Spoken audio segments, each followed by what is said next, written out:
Hi, welcome back to another monthly wrap-up. November has passed, it's December, and for the past 5 months I kept on saying this is the month where I'll be reading and watching more, and it turns out this month I didn't read shit. I didn't read a single page of any book this month, which is shocking to me. It's so shocking to me, because even in the months where I didn't read that much, I still read something. But this month I've just not been reading. It's been a very busy month, but not that busy, you know. I could have at any moment picked up a book, but there's just no motivation. It's not even a reading slump, I'm just not motivated to read anymore, which is why I'll be forcing myself to read something today. And I will do like a weekly challenge for myself and film it for YouTube. Keep your eye out for that. But I did watch a lot this month, so let's talk about what I actually managed to watch. The first movie I watched was actually the first of the month. It was My Best Friend's Exorcism from 2022, directed by Damon Thomas, starring Elsie Fisher and Amaya Miller. And I watched this with two of my friends, and we picked this really randomly. It was the day after Halloween, and we just wanted to watch anything and something.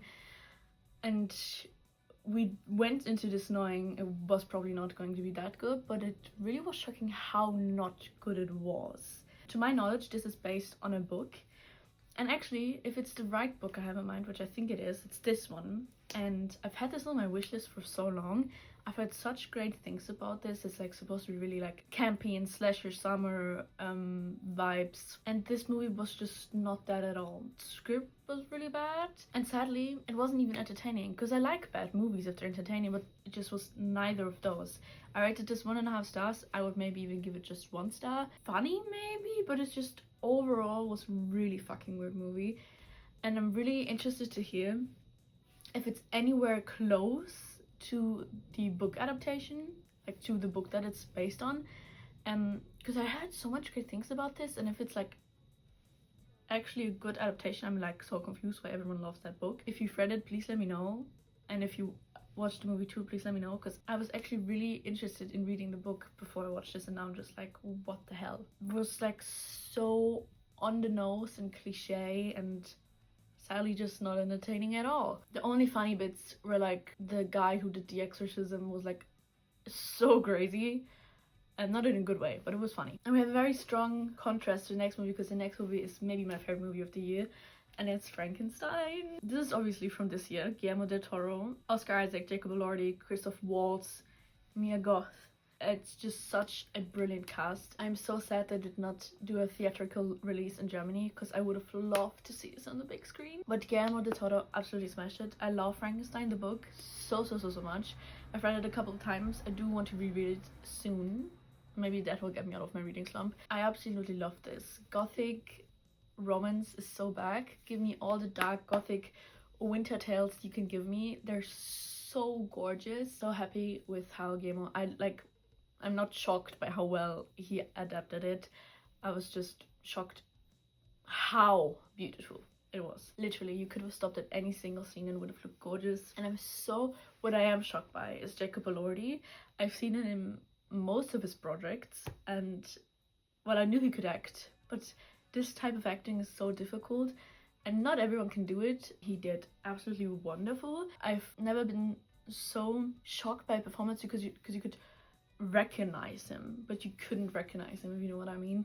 And he did so well, and he did it so well with so little, because for a lot of the time in the movie he doesn't talk, and he still managed to express himself in such beautiful ways. And him as Frankenstein's creature with Mia Goth's Elizabeth were just so wonderful and beautiful, and they did amazing. And Oscar Isaac, obviously, we know he's a great actor, but the costuming, the set design, everything about this was perfect, which is why 3 days later I rewatched it.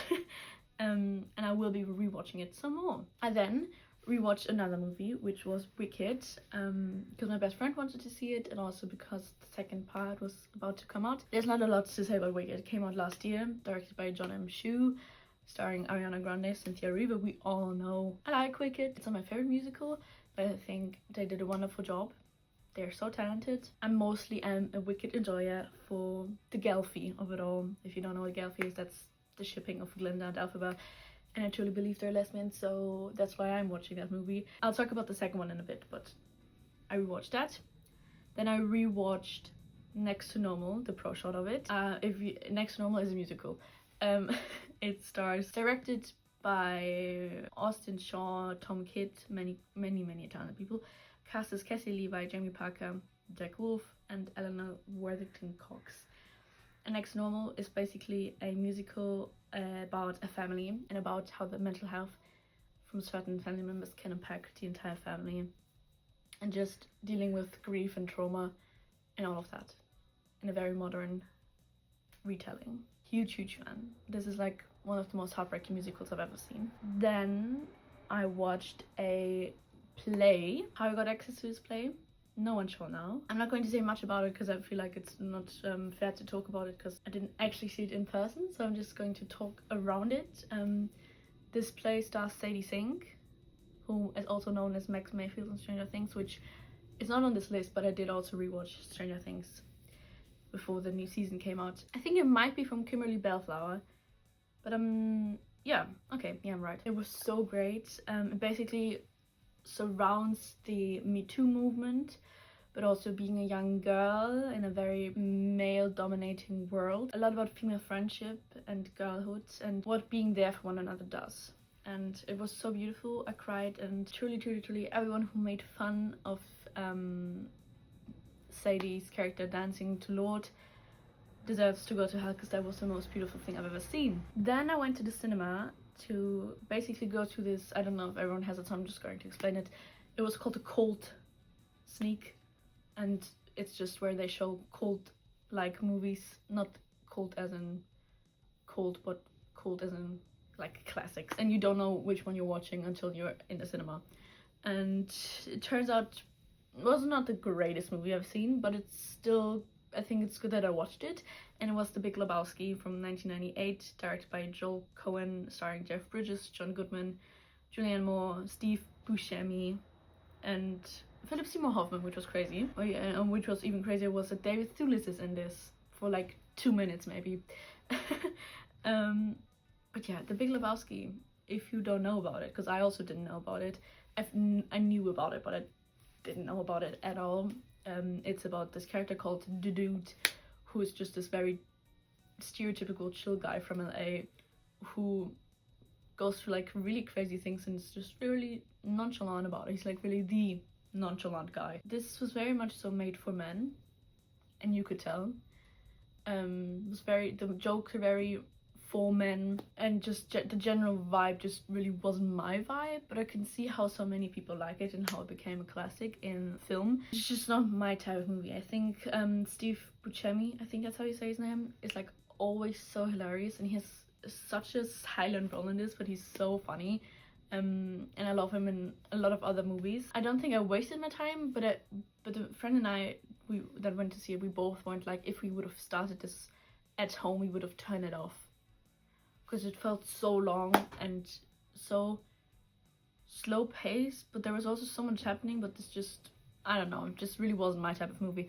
I'm generally not into comedy, so this wasn't made for me at all. But am I glad that I watched it? Maybe.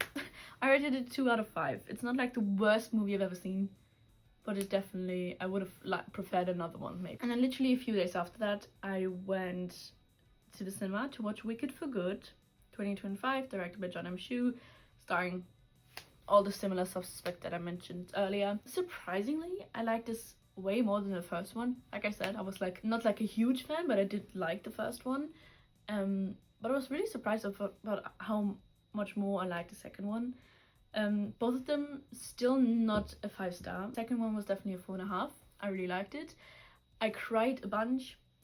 Cynthia has such an incredible voice. I really truly think that Jonathan Bailey acted his soul out in this, like he always does, but this just, his performance really broke me, and he was so sweet and gentle. Looking back at the musical itself, I just liked the second part more like as the first one, which is crazy because I think generally it's the other way around for most of the fans of the musical.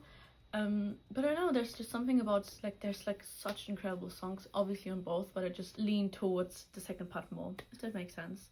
So there's that. Not a lot to say. They should have kissed. They really should have kissed.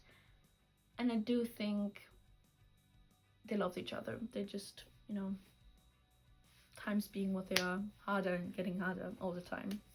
Yeah, I was really on a musical watching kick this month because I also rewatched Sweeney Todd, The Demon Barber of Fleet Street from 2007, directed by Tim Burton, starring Johnny Depp, Helena Bonham Carter, Alan Rickman, Timothy Spall, Jamie Kemp Bauer. The first time I watched this, I was so shocked to see Jamie in this. He's so tiny, even though he wasn't, but he's so tiny and cute and like 5 years old.